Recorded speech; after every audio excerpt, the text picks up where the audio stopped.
I guess now people can hear me. I am Megan Maroney. I edit the Axios AI Plus newsletter. I have been a tech journalist for about 25 years, so been around. And our panel is about agentic AI developer platforms.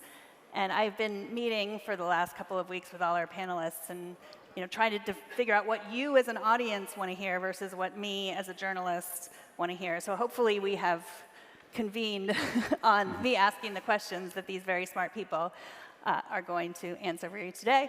And I am going to have them introduce themselves and let you know what layer of the stack either most interests you or most concerns you. Oh, hi, everyone. My name is Eva, and I'm one of the co-founders of a company called Daytona. Daytona is an infrastructure company that, for the most part, offers a CPU cloud for agent execution. So think of everything from background agents to helping out with RL runs. And I'm Matt White. I most recently, for the last few years, was leading our AI initiatives at Linux Foundation. Led the PyTorch Foundation for a little over 2.5 years.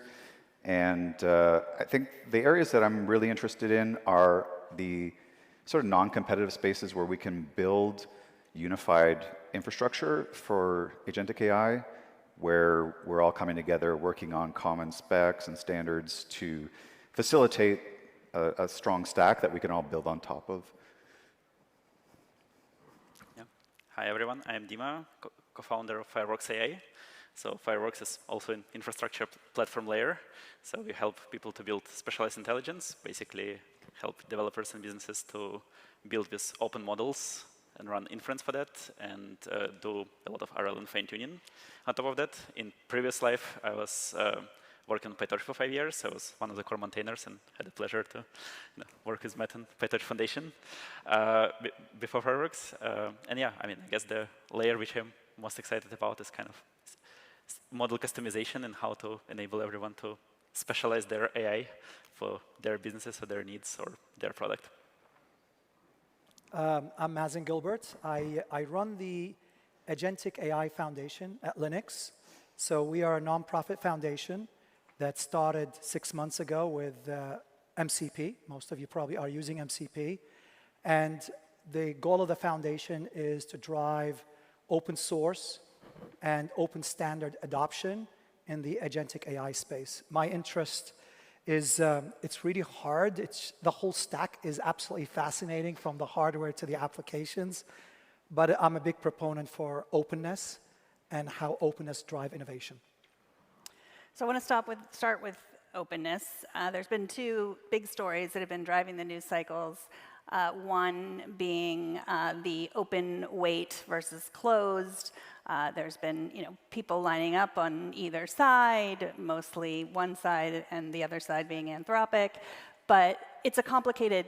The other story, of course, which we're going to get to, is the frontier models breaking out of testing and compromising third-party websites.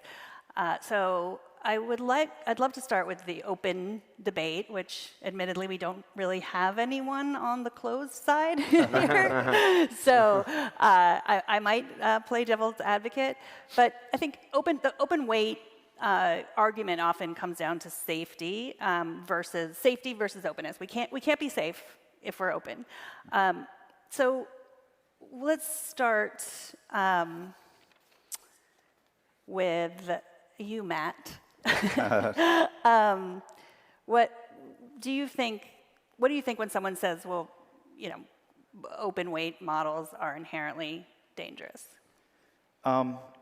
It's an argument we've heard before when Linus Torvalds developed Linux, and it was okay, open source is the work of the devil, and all of this sort of narrative from Steve Ballmer at the time. And we've heard it through cryptography too, right? Like cryptography was okay, it's going to allow criminals to do bad things. Most technologies are dual use, right? And AI is no different. I think the argument can be made that if you're building at the frontier and that model has some capabilities that may impact society negatively, then I think the labs need to think about whether they should be releasing that or not. But ultimately, the argument that frontier level, especially when we talk about like cyber, is that everybody should be able to defend their infrastructure. Everybody should have that ability to patch their infrastructure. And if that's centrally administrated, it won't take long before an open model from somewhere else comes along that has those capabilities, and then the attackers are suddenly at a huge advantage. And so I think openness levels the playing field when it comes to safety.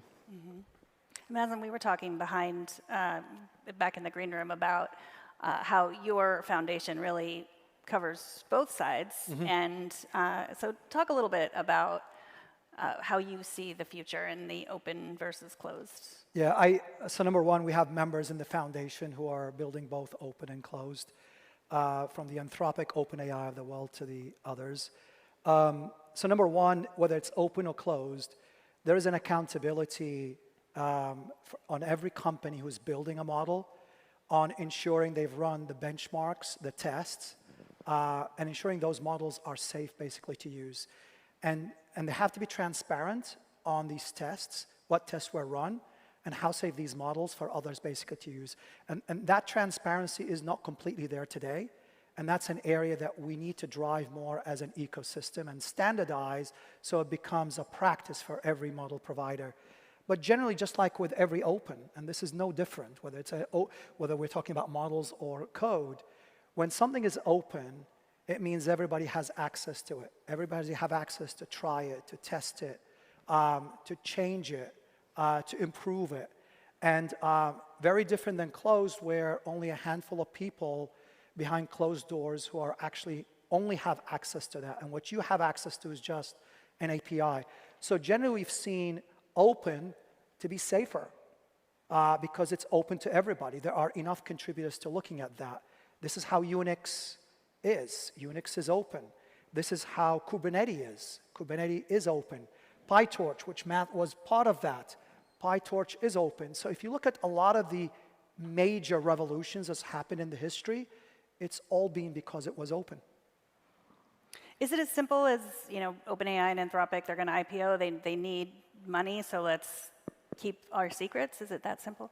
Well, I don't know. Like, from the other hand, if you look at, even if you do that in the US, there's still the rest of the world. And so what does that mean to the rest of the world? Like, if we disable that, like, if we make them illegal in the US, then you still give the ability for everyone else in the world to use that for malicious reasons. And then you, again, back to the argument, what happened at Hugging Face and OpenAI, like, you can't then defend yourselves because the model that you have from them does not let you defend yourself. So that's actually a worse position to be in, right? So, I mean, narratives, depending on whatever narratives are out there, is about the incentive of the person that is saying those narratives. And of course, some of us here have very much incentives to say that open is good because we have monetary incentives to do that. But even outside of that, when you look at it really closely, you can't make that illegal for the entire world, which means you're putting the US at a inferior position to defend himself, which I think is a bad thing to do. How do we get out of this?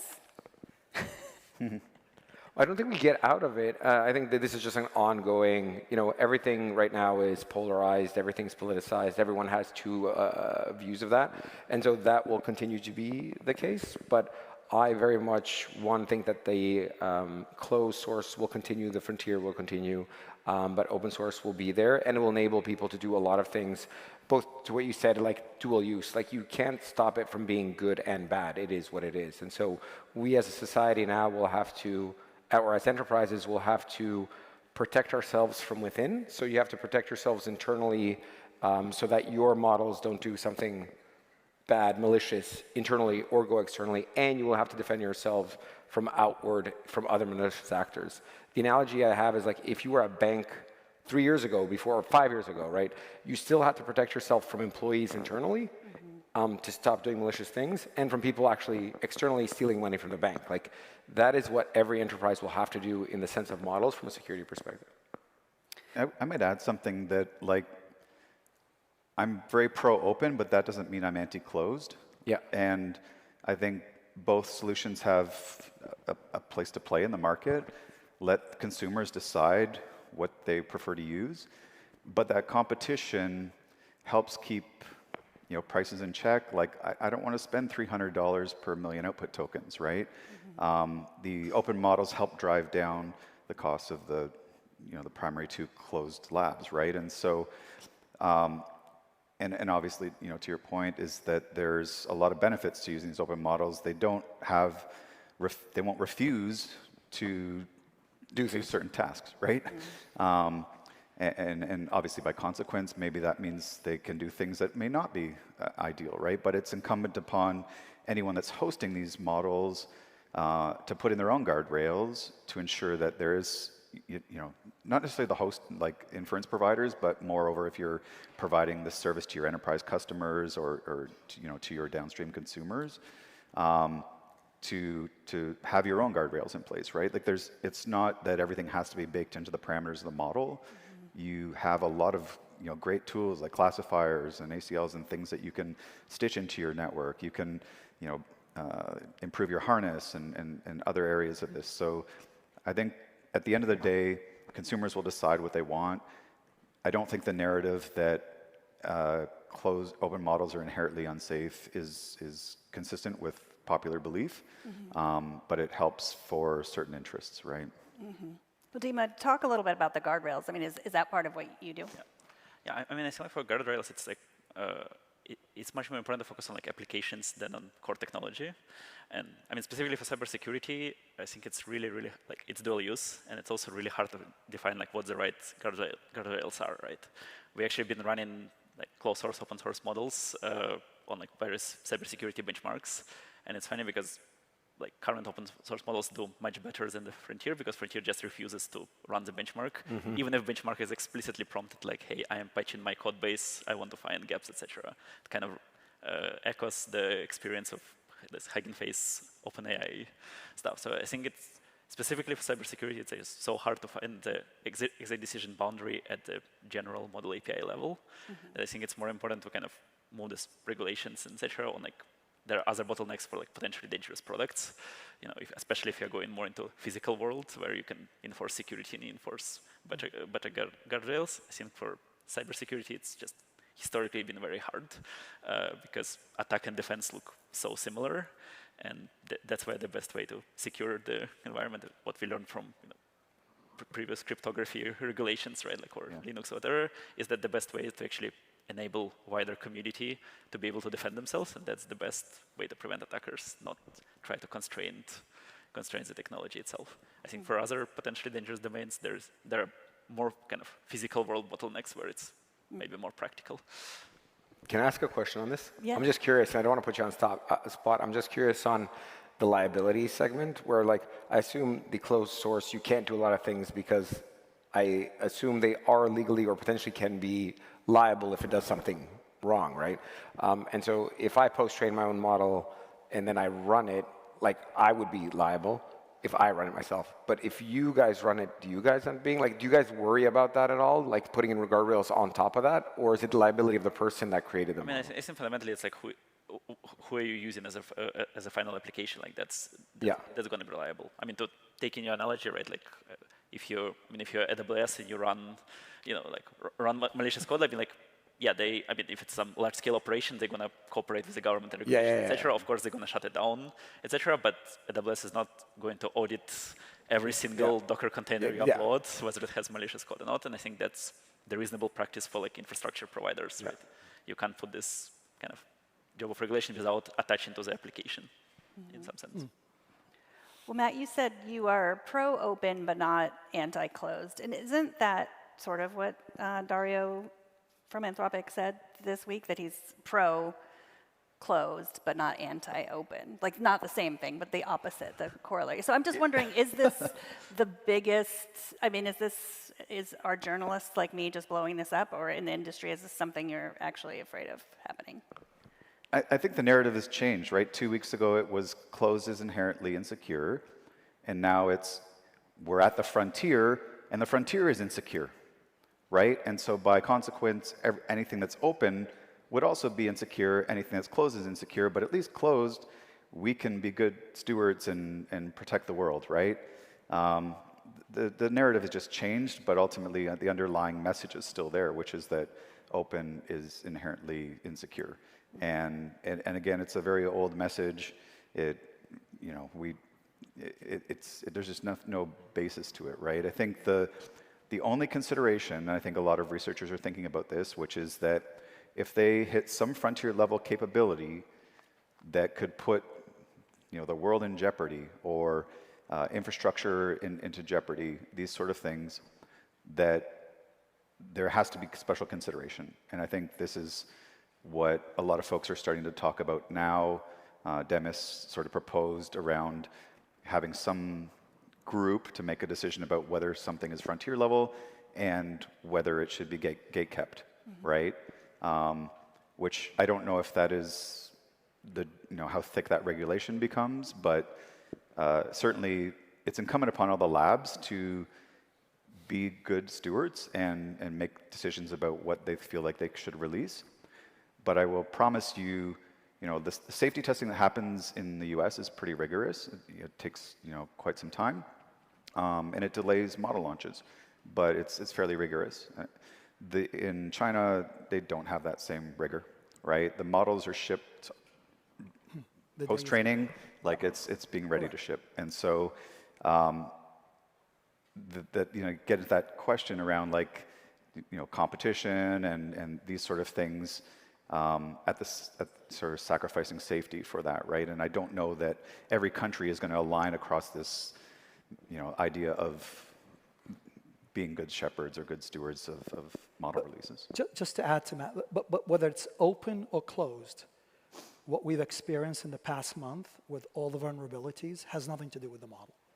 Okay, it could have happened to an open model. Actually, it happened to closed models. I think it just shows these models are getting smarter and smarter. There's no doubt about that, whether it's open or closed. It's what's around the model. It's the agent applications. It's the harness. It's the containment where they have to catch up with that sophistication. So I think no matter where this ends up, I think there will be a space for both open and closed. We still are accountable when we build applications and ship them to customers, whichever the models we use, is to ensure that the containment layers, and ensure that the guardrails, ensure that there's a human in the loop for key decisions, to ensure that there is a gateway. We don't know whether Anthropic was Anthropic using a gateway or not, because usually if you're using a gateway, you would not allow an agent to go and talk to the outside world without a gateway. I think what they said. Yeah, OpenAI had a proxy that had a day zero exploit in it, right? But that's a good point around the harnesses. It's not just the model that's driving it, the harness is very much driving it too.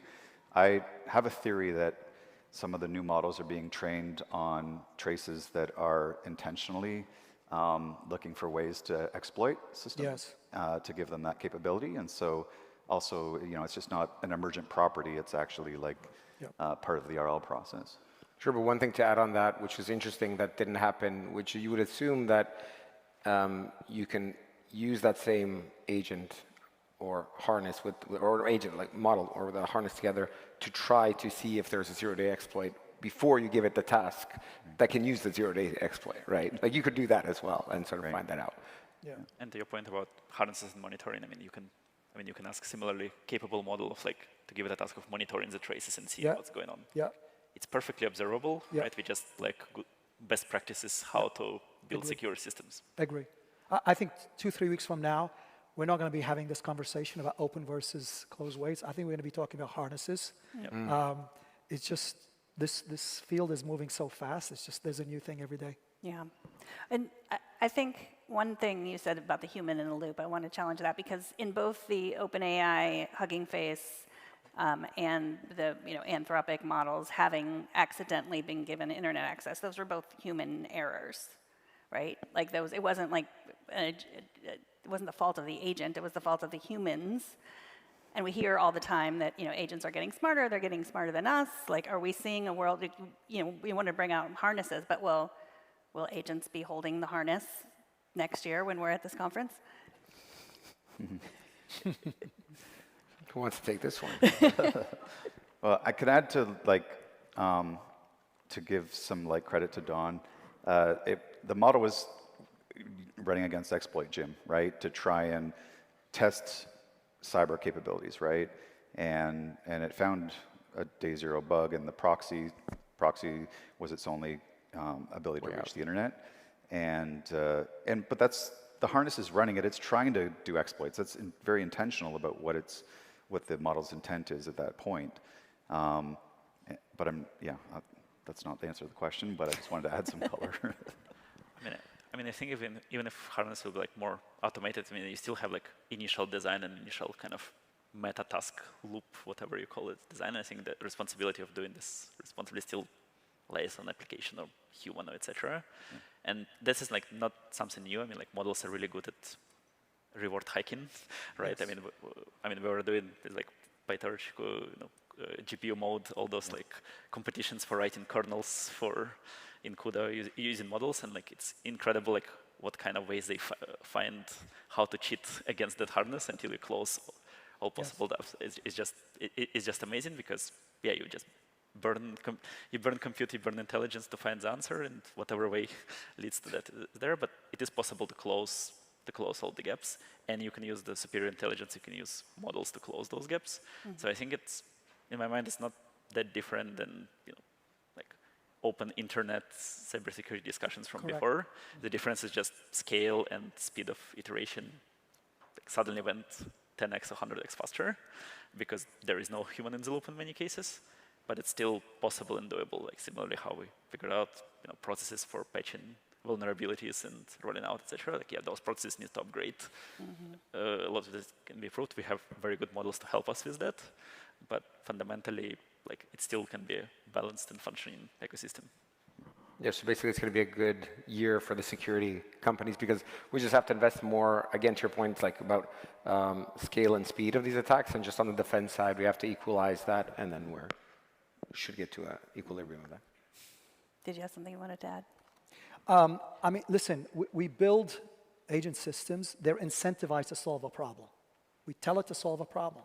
What happened with Hugging Face and OpenAI, they were told to go, the agent was told to go and do a benchmark and solve that. And the agent did exactly that, and they found loopholes in the system to solve what they're trying to do. There will be many of those in the future. I don't think we could say that if we solve this one, there's no 20 others coming in the next month. And I think we need to build these systems with the right guardrails and gateways and human in the loop so that we can address unanticipated threats, whether they are cybersecurity threats. In this case, it wasn't a cybersecurity threat. It was, it was the agent finding loopholes in the system. Both of these are critical. There was, I think, a couple of months ago, 3 months ago, AWS, the Kira 1.2, same thing. It was an injection into the prompt. So these things could happen because of the agent doing that, or it could be a threat from the outside. We have to build these systems to be resilient to these unanticipated vulnerabilities. The biggest thing, though, is like I believe that every company will be hacked in the next 12 months, like every single one. Like we were talking about this internally the other day, is whereas like the only reason you might not get hacked is luck. Yeah. Like luck, you weren't a target. I mean, because in a sense that it could be like a Hugging Face. No one wanted to get you hacked, but they did hack you. So what do we do in the meantime with all the data that will be hacked and everything will come out? Like we will obviously at some point in time get to the counterbalance, but till that point in time, you should assume that every company will be hacked in some form until then. Yep. And so that's the scarier part. Yeah. It happens without agents already. Exactly. Exactly. Yeah. So we've talked a lot about security. What about reliability or cost? Like, how are you thinking about this new conversation around just finding models that are cheaper to run? How many people have, actually, I'm interested in the audience. How many people have fine-tuned models? Just raise your hands. Wow, more than I expected. I think generally is you fine-tune it's expensive to fine-tune a model at scale, okay? I work for Google, and to fine-tune a model, it takes a lot of money, okay, to do that, compute and people. You do that for a reason. You're trying to build something that is for a specific change of behavior, for specific sectors. Telcos are doing that today. They need that because they need a model to understand the telco business, the jargons, the behavior of the telco industry. But I think generally, context does 90% of the job. It's transparent. You see what you're giving it. You could change it almost every day, every week. I'm a big advocate of context. I think only few times where fine-tuning is actually required. I have a bit of contrarian view. I think I'm more bullish on the domain-specific and task-specific models that aren't over-parameterized, and I don't need 2.8 trillion parameters if all I'm doing is like some like heavy document processing and parsing and things like this, right? And like QA and whatever. You can load up context, but I think ultimately, if you've fine-tuned and did some like RL for your models, there's like real value in pulling in sort of that domain-specific knowledge from your own enterprise to be able to make that model more efficient for yourself, and your inference costs just go right down, right? When we're talking like, something in the 20 billion parameter range, or not, trillion plus, whatever. I mean, it's interesting you mentioned 90%. I would agree with that, but it's like 90% of quality, right? And I think if you're starting to build some use case or you're trying to prototype an application, like sure, load up the context, that's the simplest. But once you actually get some data flowing through your product, the equation changes. And if it's like AI native startup, once you scaled up, you see that people are reaching out for fine-tuning for RL to basically specialize and build fundamentally a better product because they have the user data. There are a lot of traditional enterprises which are kind of waking up to the fact that they actually have this decades of internal processes and internal data, which actually what makes their company that special, right? And they want to leverage that. And there are limits how much you can short it in the context. I agree with that. There are also limits how much they want to collaborate to contribute this information to a general model which everybody uses, diluting their advantage. And those are kind of control of kind of workflows and unique advantage, and just driving better user experience and cost are like main factors which we see driving this. And people start with context, but they kind of, once they get usage, once they get data flywheel, they reach out for like specialized intelligence, and we see it with our customers. That's a lot of like digital native, AI native companies, and like some enterprises are also like waking up to that.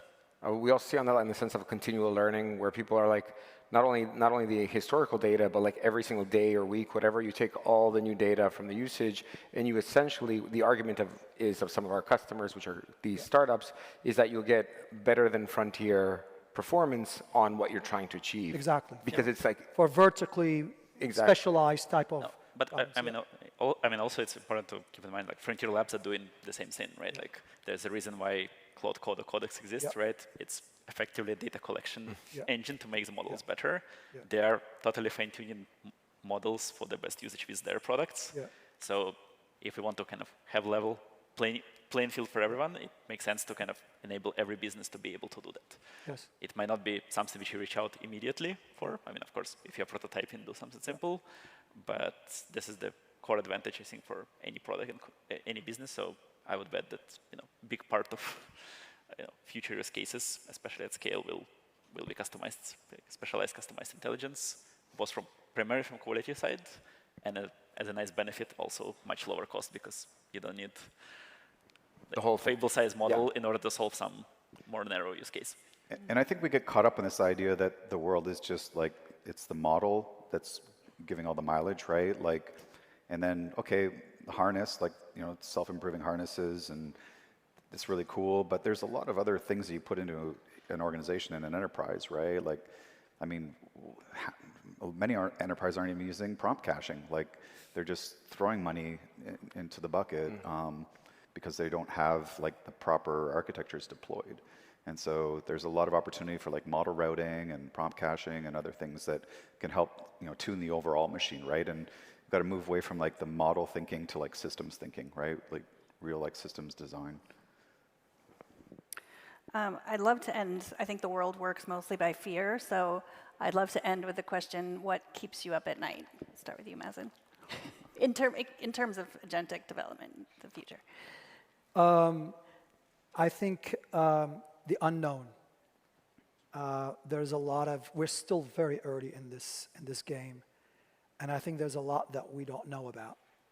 And these agents can certainly be extremely powerful in doing a lot of damage if they're not built right.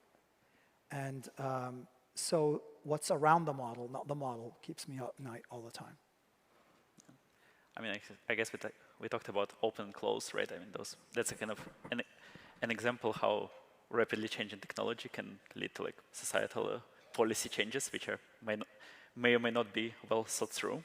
So I think given a night that the way like society or policy reacts to emerging technology ends up being like very damaging to society itself, or like to development of technology, and basically we as organizations do something very, very dumb, right? And we're gonna regret it later. And kind of trying to avoid that is what keeps me up at night. So that I don't repeat anything that's already been said, because those certainly do keep me up at night. I'm actually concerned about like disinformation campaigns at scale. So if you can command a huge number of agents, one person, like there's this very popular idea, especially in China, like of a one-person company, right? Being able to like scale yourself infinitely here. Not as popular here, but like it's still talked about. But if you're weaponizing agents, like one person can cause serious damage. If you have a nation state behind that, they can cause major damage, right? And so we already suffer from this at a certain scale, but being able to scale that up, can be particularly dangerous. Yeah, you left me with nothing. Like you said everything. I'll just do one randomly out there is outside of all these things, which are obviously true, is like the general models or technologies that we use are like, there's very much unknown, but directionally known where they're going. And so like the fear is like, are there a net new type of technology and models coming out that actually that change everything that we already quote unquote know and unknow? Then that just entirely changes the fears and the landscape and everything like that. So that is a worry, and it's not it's a very non-zero chance that happens. So yeah. The non-zero chance. Yeah. Well, thank you so much. We're out of time. Thank you so much for your time, for listening. Thank you to our panelists, because I sent them probably 36 questions and maybe asked one of them. So thank you.